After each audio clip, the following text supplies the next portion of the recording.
Hello বন্ধুরা, welcome to my channel. তা আজকে আমার রান্না খুব তাড়াতাড়ি হয়ে গেছে। আমি রান্না কি করেছি সেগুলো দেখবে চলো।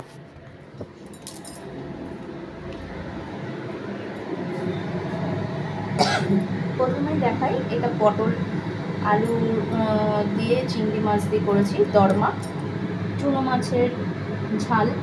এটা কালকের বাসি তরকারি, তোমার মাছটা বাসি রয়েছে, সরপুঁটির ঝোলটা, ডালটাও বাসি, চিংড়ি মাছ বাটা। সকালবেলা সাদা আলুর তরকারি করেছি রুটি দিয়ে, বিট গাজর আলু ভাজা হয়েছে, খাওয়া হয়ে গেছে। আর এটা ভাত হয়েছে।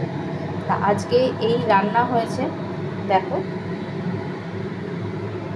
তোমরাও কমেন্টে জানিও তোমরা কি রান্না করছো। প্রত্যেক দিন বলি, তোমরাও কমেন্টে জানিও তোমরা কি রান্না করছো। আর আমাকে কিন্তু তোমাদের একটা কথাই বলছি, আমাকে লাইক কমেন্ট শেয়ার করতে কিন্তু বন্ধুরা ভুলো না। তোমাদের সাপোর্ট না পেলে কিন্তু আমি কোনোভাবেই এগোতে পারবো না।